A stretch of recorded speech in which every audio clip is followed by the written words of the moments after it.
నేను మీ ప్రవీణ్, మీరు చూస్తున్నారు ప్రవీణ్ తెలుగు ట్రావెలర్ ఛానల్. శ్రీ పోతులూరి వీర బ్రహ్మేంద్ర స్వాముల వారు రాసినటువంటి కాలజ్ఞానంలోని 11 విషయాలు, 11 అద్భుతం. మనం ఊహించి ఉండం ఈ భూమిపైన ఇలాంటి అద్భుతాలు జరుగుతాయని. అలాంటి 11 విషయాలనైతే నేను మీతో పంచుకుంటున్నాను.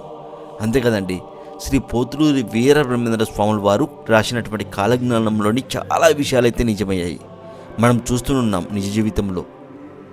అయితే ఈ వీడియోలో శ్రీ వెంకటేశ్వర స్వామి వారికి ముడుపుల రూపంలో డబ్బు చేరటం, అలాగే ఈశాన్యం నుండి ఒక విషగాలి వచ్చి విపరీతంగా నరులైతే చనిపోతారని చెప్పారు. ఆ విషయము, ఇంకా మధుర, తంజావూరు, ఇక ఇలా చాలా విషయాలైతే, కప్ప కోడి కూర్చున్నట్లు కూడడం, ఇలా చాలా విషయాలైతే శ్రీ పోతులూరి వీర బ్రహ్మేంద్ర స్వాముల వారు చెప్పుకొచ్చారు. ప్రతి విషయాన్ని కూడా క్లియర్గా నేను చెప్తాను, ఎవరు స్కిప్ చేయకుండా పూర్తిగా అయితే చూడండి. ఇకపోతే ఈ వీడియోలో నేను ఒక ప్రశ్న అడుగుతాను. ఆ ప్రశ్నకు సమాధానం చెప్పిన వాళ్ళలో నుంచి ఒకరిని సెలెక్ట్ చేసి వాళ్ళ పేరును నెక్స్ట్ వీడియోలో నేను అనౌన్స్ చేస్తాను. వాళ్ళు పెట్టిన కామెంట్ను కూడా నేను డిస్ప్లే చేస్తానండి నెక్స్ట్ వీడియో. సో ఈరోజు ఈ వీడియోలో నేను మిమ్మల్ని అడిగే ప్రశ్న ఏంటంటే 12 × 12 12 ఎంతో కామెంట్లో చెప్పండి. అలాగే పక్కనే ప్రవీణ్ తెలుగు ట్రావెలర్ ఛానల్ అని కామెంట్ పెట్టండి, సరిపోతుంది. ఓకే, మొదటిది మనం తెలుసుకుందామా? ముడుపులు వెంకటేశ్వర స్వామికి ఇష్టమని ప్రజలు ఆ ముడుపులను తిరుపతికి చేర్చెదరు అని శ్రీ పోతులూరి వీర బ్రహ్మేంద్ర స్వాముల వారు ఎప్పుడో కాలజ్ఞానంలో రాశారండి. ఇప్పటికి కూడా మనం తిరుపతి వెళ్తే తిరుపతి హుండీ ఆదాయం మనకి తెలిసింది కదా, ఆదాయం ఎంత వస్తుందో. సో ఎప్పుడో శ్రీ పోతులూరి వీర బ్రహ్మేంద్ర స్వాముల వారు తన కాలజ్ఞానంలో రాసుకొచ్చారు. ఇక రెండో విషయాన్ని తెలుసుకోవడానికి ముందు మన ఛానల్ తరపున జరిపించబోయే రుద్రాభిషేకం గురించి ఒక వీడియో వస్తుంది, చూడండి ప్లీజ్. ఓం నమః శివాయ. అందరికీ నమస్కారం అండి. నేను కడప జిల్లాలో ఉన్నటువంటి శ్రీ పోతులూరి వీర బ్రహ్మేంద్ర స్వాముల వారు సజీవ సమాధి అయినటువంటి మఠం దగ్గర అయితే ఉన్నాను. నమ్మం గారి మఠం అని పిలుస్తాను. ఇప్పుడే దర్శనం అయితే అయిపోయింది. అంతేకాదు, మనం నెక్స్ట్ జరిపించబోయే రుద్రాభిషేకంలో ప్రసాదంగా మనము ఒక శివలింగం, 2 రుద్రాక్షలు అయితే ఇద్దాము అనుకున్నాం కదా. 2 రుద్రాక్షలు, ఒక శివలింగం, విభూతి ప్రసాదం. అందులో భాగంగానే శివలింగము, రుద్రాక్షలు తీసుకొని వచ్చాను. స్వామివారి దగ్గర ఉంచి, స్వామివారి పాదాల దగ్గర ఉంచి, సజీవ సమాధి దగ్గర ఉంచి తీసుకొస్తున్నాను. ఇవే నేను మీకు ప్రసాదంగా చెప్తాను. మరొక విషయం ఏంటంటే, శివలింగంకు ఇక్కడ ఈ శివలింగాలకు రుద్రాభిషేకంలో పుట్టమణితో చేసిన శివలింగంతో పాటు ఈ శివలింగాలకు కూడా అభిషేకం జరుగుతుంది. ఓకేనా? సో ఈ మధ్యకాలంలో నేను ఎన్ని దేవాలయాలు తిరిగితే అన్ని దేవాలయాలు నాతో పాటు ఈ శివలింగాలు, రుద్రాక్షలు అయితే వస్తాయి. ఓం నమః శివాయ. ఎంతో అదృష్టం చేసుకొని ఉంటే కానీ ఇన్ని దేవాలయాలు తిరిగి వచ్చినటువంటి ప్రసాదం మీకు అందదు. ఓకేనా? మహాదేవ. ఓం నమః శివాయ. ఆ పరమేశ్వరుల వారికి అత్యంత శక్తివంతమైనటువంటి అభిషేకం ఎప్పుడు జరుగుతుందో తెలుసా? మార్గశిర మాసం ఆరుద్ర నక్షత్రం రోజున అండి. ఆ రోజున ఎవరి పేరు మీదైతే అభిషేకం జరుగుతుందో వాళ్ళ కోరికలను ఇట్టే నెరవేరుస్తారు, ఇట్టే తీర్చేస్తారు ఆ పరమేశ్వరుల వారు. ఎందుకంటే ఆ రోజున శక్తివంతమైనటువంటి అభిషేకం ఆయన స్వీకరిస్తారండి. ఆ రోజు పులకించిపోతారు అభిషేకం జరుగుతూ ఉంటే స్వామివారు. అందుకే ఆ ఆనందంలో కోరుకున్న ప్రతి కోరిక తీర్చేయాలి అనుకుంటారంట. కావాలంటే మీ పెద్దవాళ్ళని కానీ పండితులను కానీ అడిగి చూడండి. అంతెందుకు, యూట్యూబ్లో కొట్టి చూడండి. మార్గశిర మాసము ఆరుద్ర నక్షత్రం రోజున అభిషేకము ఎంత ప్రీతికరంగా ఉంటుందో ఆ పరమేశ్వరుల వారికి మీకే తెలుస్తుంది. నాకు తెలిసి ఈ వీడియో చూస్తున్న వాళ్ళలో ఖచ్చితంగా తెలిసి ఉంటుంది చాలామందికి ఆ రోజుకు ఉన్నటువంటి ప్రాముఖ్యత. సో మన అదృష్టం బాగుండి అతి దగ్గరలోనే ఆ రోజు ఉంది. మార్గశిర మాసం ఆరుద్ర నక్షత్రం డిసెంబర్ 16వ తేదీన. అయితే మన అదృష్టం బాగుండి మనం ఆ రోజున రుద్రాభిషేకం జరిపిస్తున్నాము. అది కూడా గొప్ప క్షేత్రం అండి. నల్లమల్ల అడవుల్లో ఉన్నటువంటి పలుపులవీడు క్షేత్రం ఆవరణంలో, పలుపులవీడు క్షేత్రం, అక్కడ స్వామివారు భైరవేశ్వర స్వామి అండి. ఆ పలుపులవీడు క్షేత్రంలో భైరవేశ్వర స్వామి అయితే ఉంటారు. భైరవుడు, కాలభైరవుడు ఉంటారు. ఆ స్వామికి అక్కడ అభిషేకం చేస్తున్నాం. మీ పేలు గొతనామాలతో చేయిస్తాము. అది కూడా కేవలం 999 రూపాయలతో. ఎవరైతే ఈ రుద్రాభిషేకంలో పేర్లు గోత్రాలను నమోదు చేసుకుంటారో వాళ్లకు 2 పంచముఖి రుద్రాక్షలు, ఒక శివలింగం అయితే ఆ పరమేశ్వరుల వారి ప్రసాదంగా పంపబడుతుంది. విభూది కూడా పంపుతానండి. ఓకే, ఇకపోతే మనం బయట ఇదే రుద్రాభిషేకం జరిపించుకుంటే మనకు 50,000 నుంచి ₹1,00,000 ఖర్చు అవుతుంది. కానీ మన ఛానల్ ఆధ్వర్యంలో, మన ఛానల్ తరపున నేను ఇంకొకరికి అప్పగించట్లేదండి. అప్పగిస్తే ఎలా చేస్తారో నాకు తెలుసు.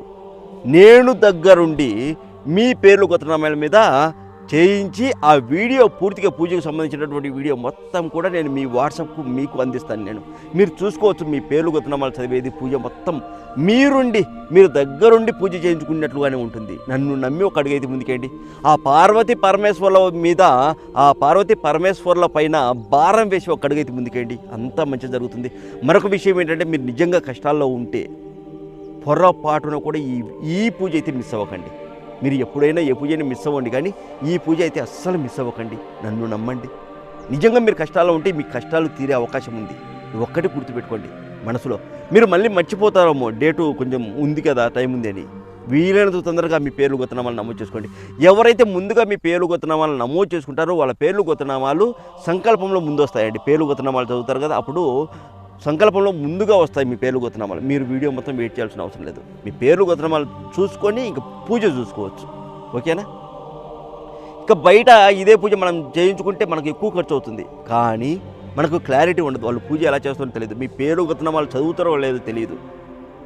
ఇవన్నీ మనం చేయించుకుంటే మనకు కొంచెం కూడా సంతృప్తి ఉండదు. ఎవరు ప్రసాదాలు కూడా పంపరండి. కానీ నేను సంకల్పించుకున్నాను మన ఛానల్ తరపున చేయించాలని. అందువల్ల నేను దగ్గరుండి మన ఛానల్ తరపున, ఎందుకంటే నా మీద మీరు ఎందుకు నమ్మకం ఉంచాలి అంటే, ఒకవేళ మీ పేర్లు గోత్రనామాలు రాకపోతే మీరు నన్ను ప్రశ్నించడానికి అవకాశం ఉంటుందండి. మీకు ఒక్కటి పెట్టుకోండి. సో నన్ను నమ్మి ఒక అడుగైతే ముందుకేయండి. ఓకేనా? ఖచ్చితంగా మంచి జరుగుతుందండి. నన్ను నమ్మండి. మీరు మీ పేర్లు గోత్రనామాలను నమోదు చేసుకోవాల్సినటువంటి నెంబరు 7981961643. 7981961643. ఇది నా నెంబరేనండి. నెంబర్ కాల్ చేసి మీ పేర్లు గోత్రనామాలు నమోదు చేసుకోవచ్చు, లేదా వాట్సాప్లోనే మీరు పేర్లు గోత్రనామాలను పంపచ్చు. కేవలం 999 రూపాయలకే మీ ఇంట్లో వాళ్ళ పేర్లు నమోదు చేసుకోవచ్చు. ఓకేనా? ఇక చాలా పూజలు జరిపించాము. మనము దాదాపు 8 పూజలు అయితే జరిపించాము. 8 పూజల నుంచి కంటిన్యూగా వస్తున్నటువంటి ప్రతి ఒక్కరికి మీకు నిజంగా చెప్తున్నాను, చాలా చాలా థ్యాంక్స్ చెప్పుకోవాలండి. నేను మీకు రుణపడి ఉంటాను. మనంతా కలిసి ఒక అడుగు ముందుకేస్తే ఈ రుద్రాభిషేకం అద్భుతంగా జరుగుతుందండి. ఓకేనా? మీరు ఆలస్యం చేయకండి. అతి తక్కువ మందితో అయితే ఈ రుద్రాభిషేకం జరిపిద్దాం అనుకుంటున్నాము. ఆ తక్కువ మందిలో మీరు ఉండేలా చూసుకోండి. ఓం నమః శివాయ. శ్రీమాత్రే నమః. జై భవాని. రెండో విషయం కూడా నేను మీతో పంచుకుంటాను. కడప యొద్దనుండ అంటే కడప దగ్గర ఉన్నటువంటి కమలాపురంలో కప్ప కోడికూత కుయ్యును, జాతికి మధ్య వైరములు గలుగును, జనులు తల్లడిల్లెదరు అని చెప్పుకొచ్చారు శ్రీ పొదులూరి వీర బ్రహ్మేంద్ర స్వాముల వారు. కడప దగ్గర అంటే ఆంధ్రప్రదేశ్ రాష్ట్రం కడప దగ్గర ఉన్నటువంటి కమలాపురంలో ఒక కప్ప కోడికూత కూస్తుందట, కోడిలాగా కూస్తుందట. ఇక జాతికి మధ్య వైరములు కలుగును అంటున్నారు. జాతి అంటే జాతికి మధ్య అంటే కుల వివాదాలు ఏర్పడతాయి అని చెప్తున్నారు. దానివల్ల జనులు అంటే మనుషులు తల్లడిల్లిపోతారని చెప్తున్నారండి. నాకు తెలిసి కప్ప కోడికూత కుయ్యును అంటే దీని మీనింగ్ ఏంటంటే కప్ప కోడిలా కూస్తుంది అన్నది కాదు, కానీ ఎవరో ఒక వ్యక్తి జాతులను ఉద్దేశించి గొడవలు ఏమైనా పెట్టడం వల్ల అక్కడి నుంచి గొడవలు మొదలవుతాయా అని అయితే నాకైతే అనిపిస్తుంది. కప్ప కోడి కూత కుయ్యను, కూత అన్నారు కదా, అంటే కోడి కూత అంటే కోడి అరవటం, అలా ఒక వ్యక్తి మాట్లాడడం వల్ల ఏమైనా జరుగుతుందో అని నేనైతే భావిస్తున్నాను. మీకు ఏమనిపిస్తుందో కామెంట్లో చెప్పచ్చు. ఇక మూడో విషయాన్ని కూడా మనం పంచుకుందాం. పెన్నా యొద్దనున్న చెన్నూరు గ్రామము వరద పాలగును. ఇది కూడా కడప జిల్లాలో ఉన్నటువంటి పెన్నా నది ఉంది కదా, పెన్నా వద్ద ఉన్నటువంటి చెన్నూరు కడప దగ్గర ఉన్నటువంటి చెన్నూరు గ్రామము వరద పాలగును అని అయితే చెప్పుకొచ్చారు శ్రీ పొదులూరి వీరబ్రహ్మేంద్ర స్వాముల వారు. మీకు తెలిసే ఉంటుంది, వరదలు వచ్చిన ప్రతిసారి ఆ పెన్నా నది పొంగి పొర్లుతుంది. అక్కడ ఉన్నటువంటి గ్రామంలోని కొన్ని ఇండ్లు అయితే ధ్వంసమైపోతూ ఉంటాయి. ఇక నాలుగో విషయాన్ని కూడా మనం చెప్పుకుందాం. ఈశాన్యము నుండి విషగాలి వచ్చి విపరీతముగా నరులంతా జత్తురు అన్నారు. కపట కిరాతకుల ఖండించుటకు కాళికావతరుడు అవతరించును అన్నారు. ఈశాన్యం నుండి విషగాలి వచ్చి విపరీతంగా నరులంతా చచ్చిపోతారు అని చెప్పారు.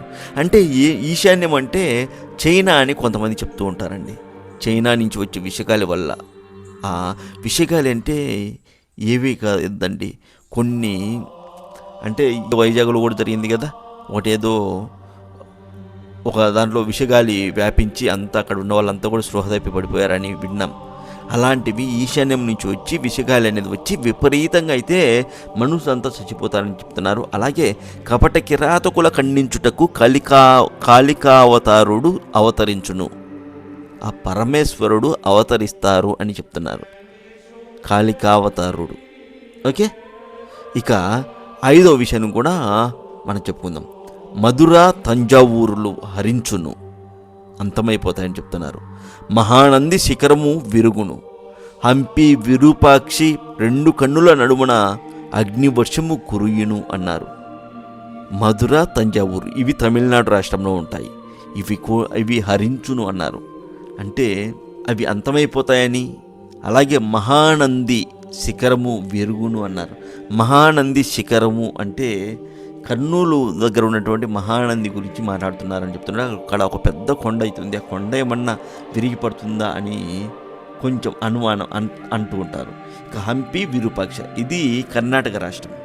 ఇక్కడ మీరు చూసుకున్నట్లయితే తమిళనాడు, ఆంధ్రప్రదేశ్, కర్ణాటక 3 గురించి కూడా చెప్పారు చూడండి. హంపి విరూపాక్షి 2 కన్నుల నడుమున అగ్నివర్షము గురియును. హంపి విరూపాక్షి 2 కన్నుల నడుమున అగ్నివర్షము గురియును అంటే హంపిలో మనం వెళితే మీకు చూపిస్తాను, క్లిప్ ప్లే చేసి చూపిస్తాను చూడండి. ఇక్కడ అంతా కూడా శివలింగాలు ఉండేటి అండి, పెద్ద ఒక క్షేత్రంలాగా ఉండేది. అయితే ఇక్కడ చమురు పోసి నవాబులు కాలంలో, ముస్లిం రాజ్య పరిపాలన కాలంలో ముస్లింలు ఇక్కడ రాజ్యాన్ని ఓడించాక అంతా చమురు పోసి కాల్చేశారు. చూశారా మీరు, అగ్నివర్షం గురియును అని అన్నారు. చమురు పోసి కాలిస్తే దాదాపు 6 నెలల పాటు ఇక్కడ మంట రగులుతూనే ఉందంట ఈ రాజ్యంలో, ఈ హంపీలో. దానికి సంబంధించిన గుర్తులు మీరు చూడొచ్చు, మొత్తం నల్లగా బొగ్గులాగా ఉంటాయి చూడండి, పెద్ద పెద్ద రాళ్ళు కూడా. క్లియర్గా చూడండి, మీకే అర్థమవుతుంది. ఈ విషయాన్ని ఎప్పుడో శ్రీ పోతులూరి వీరబ్రహ్మేంద్ర స్వాముల వారు తన కాలజ్ఞానంలో రాసుకొచ్చారండి. ఇంకా 6వ విషయాన్ని అయితే మనము చూద్దాము. భూమి వనికి గ్రామంబులందరూ ముండమోపులంతా ముత్తైదులయ్యేరు, ముందు ఏమి జరుగునో తెలియదందరు. అంటే ముందు ఏం జరుగుతుందో తెలియదు అనే ఒక స్టేజ్కి వెళ్ళిపోతారంట జనాలంతా కూడా. అలాగే ముండమోపులంతా కూడా ముత్తైదులు అయ్యేదురు అంటే 2వ పెళ్ళిళ్ళు 3వ పెళ్ళిళ్ళు చేసుకోవడం మొదలు పెడతారు అని ఆల్రెడీ స్టార్ట్ అయిపోయింది. అలా అవుతుంది అని శ్రీ పోతులూరి వీరబ్రహ్మేంద్ర స్వాముల వారు ఎప్పుడో చెప్పుకొచ్చారండి. భూమి వణికిన తర్వాత అంటే ఒక భూకంపం వచ్చిన తర్వాత ఆ తర్వాత మొత్తం కూడా మారిపోతాయని చెప్తున్నారు.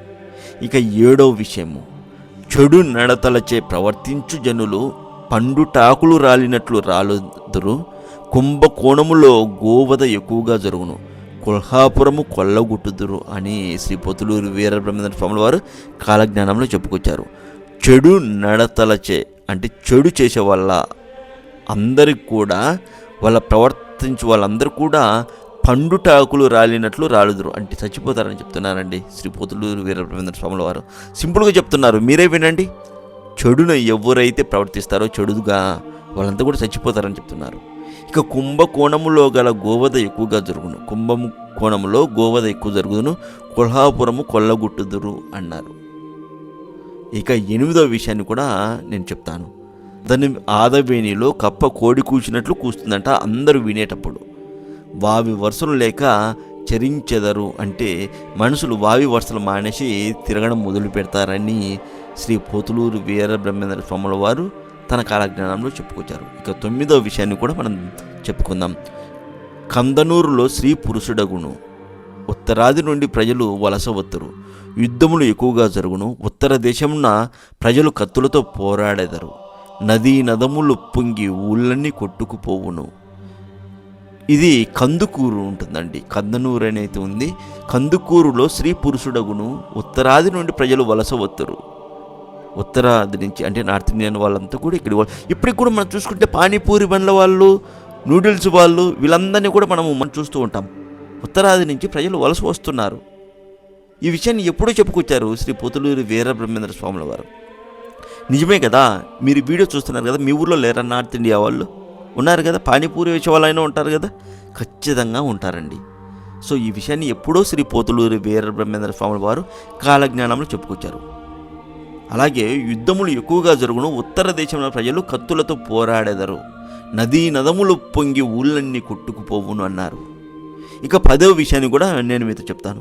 16 చేతులు గల కామిని గండికోట మీద తిరుగును, ఆకాశమున బుగ్గు పుట్టును, ఆవులు ఆకాశం వంక చూచి అరుచును, కొత్తపేట సంతపురమునకు మాటలాడే కోతి వచ్చును, ఆ కోతి ఎత్తెపురామన్న గట్టు మీద 7 దినములుండును, పల్లెలు పట్నాలు గృహపీడల వలన పాడుగును, కామ క్రోధములు ఎక్కువగును అన్నారు. 16 చేతులు గల కామిని గండికోట మీద తిరుగును. గండికోట ఇది కడప జిల్లాలో ఉంటుందండి. గండికోట ఆకాశమున బుగ్గు పట్టును, ఆవులు ఆకాశం వంక చూసి అరుచును. అంటే ఏవో వింతలు జరగబోతున్నాయని చెప్తున్నారు. కొత్తపేట సంతపురమునకు మాటలాడే కోతి వచ్చును, ఆ కోతి ఎత్తెపురామన్న గట్టు మీద 7 దినములుండును, పల్లెలు పట్టణాలు గృహపీడల వలన పాడుగును, కామక్రోధములు ఎక్కువగును అన్నారు. ఇక మనం చూస్తున్నాం కదా ప్రస్తుత పరిస్థితులు ఎలా ఉన్నాయో, వాటన్నిటి గురించి కూడా శ్రీ పోతులూరి వీరబ్రహ్మేంద్ర స్వాముల వారు ఇలా చెప్పుకొచ్చారు. ఈరోజు వీడియోలో ఇవన్నీ కూడా మనం తెలుసుకున్నాం కదా. నెక్స్ట్ వీడియోలో మరో 10 విషయాలను అయితే మనం చర్చించుకుందాం. ఓకేనా? ఈ వీడియోకి లైక్ కొట్టండి, ఈ వీడియోని మీ ఫ్రెండ్స్కు ఫ్యామిలీ మెంబర్స్కు షేర్ చేయండి. అలాగే ఈ వీడియో కింద ఆన్సర్ అయితే మీరు కామెంట్లో పెట్టండి. 12 × 12 ఎంత అనేది. ఓకేనా? చూస్తూనే ఉండండి Praveen Telugu traveller channel. Thank you so much. అలాగే మన ప్రవీణ్ తెలుగు ట్రావెలర్ ఛానల్ ఆధ్వర్యంలో మనం రుద్రాభిషేకం జరిపిస్తున్నాము. మీకు దానికి సంబంధించినటువంటి ఒక వీడియో వస్తుంది, చూడండి. తప్పకుండా ఎవ్వరూ కూడా మిస్ అవ్వకుండా ఈ రుద్రాభిషేకం జరిపించుకోండి. అంత మంచి జరగాలని మనస్ఫూర్తిగా కోరుకుంటున్నాను. ఓం నమః శివాయ.